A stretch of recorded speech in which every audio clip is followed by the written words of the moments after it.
Welcome to Sweet Tea Channeling. I'm Debbie Pokornik, and with me is my dear friend, co-host, and our gifted channeler, Susan Hoskins. Today's episode is a sweet tea treat, where we pull a nugget from a previous channeling and play with it in the stream of consciousness to see what new pictures might arise. This helps us more fully understand, live, and anchor the message here on Earth into a new reality that we have lovingly named Hoomadhi. We have already opened sacred space for us all. However, we suggest that you take a moment to center and ground yourself, then call in your guides to assist you in finding whatever resonates best for you on today's adventure together. All right. So today's nugget. You have and are equipped with every single thing that you need to complete this sacred mission. So this particular quote is actually from way back when we first started. It was our very first show. And to me, it feels like it's come up a few times in different ways, different channelings that we have done. And yet it still feels so powerful and so worth exploring a little bit. Oh, I agree. It's one of my faves. One of the things that so resonates with me is knowing that prior to us even being born, we planned all of this lifetime with our guides, master teachers, and our angels for what our soul wanted to achieve and experience, whatever that might be for our greater growth and evolution. And so it makes perfect sense to me that we have everything we need. We're fully equipped because we're supposed to succeed at whatever it is we are here to experience. And I find that amazing. Yes, I do too. And there's so much we can talk about just what you said there because the planning, the blueprint itself is so incredible. But one of the things that came up for me as well is that notion that so often we're upset by things that happen in our life that we feel like maybe we missed the boat. We feel Mhm. like that was my opportunity. That was the one that got away.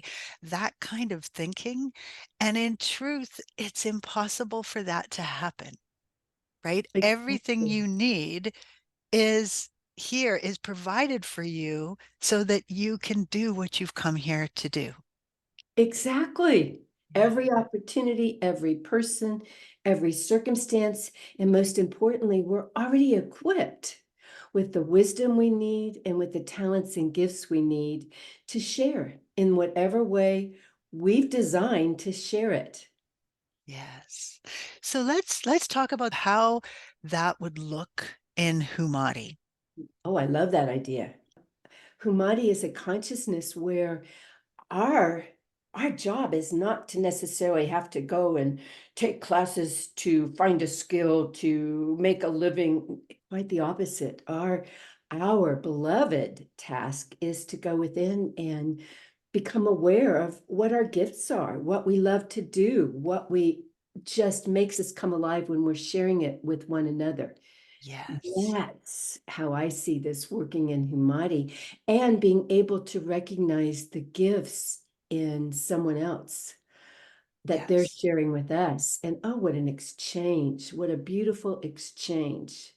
Mhm. And, we've talked about that before too, that oftentimes other people aren't necessarily recognizing that what they're able to do, what they're really good at, is in fact a gift, that it doesn't come naturally for other people, that Right. what's easy for them is not easy for everybody.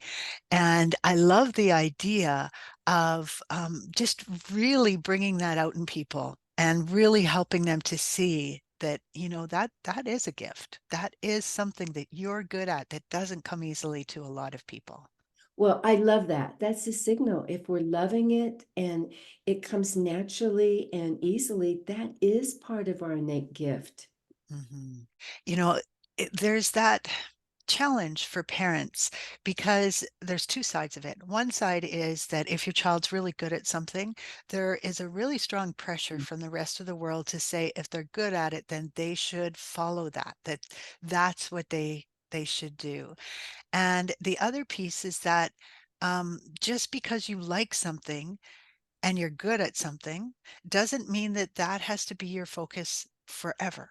Mm-mm. Right? You can do it just for as long as it brings you that delight and joy. Develop the skill, move on. And who knows, like maybe 30 years later, you'll suddenly find yourself in a position where you'll go, oh, that's what I used to do when I was young, and now I need it. And now I'm really good at it.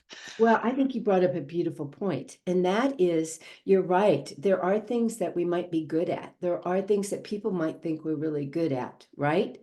But if our heart isn't into it and it's not bringing us joy to do it or express it, Mhm. then it's not meant to be expressed. It's not meant to be forced into in order to, please someone else or because you're good at it. So I really love what you said. So it's what we love to do, what we're naturally good at, and what our heart sings when you're doing it.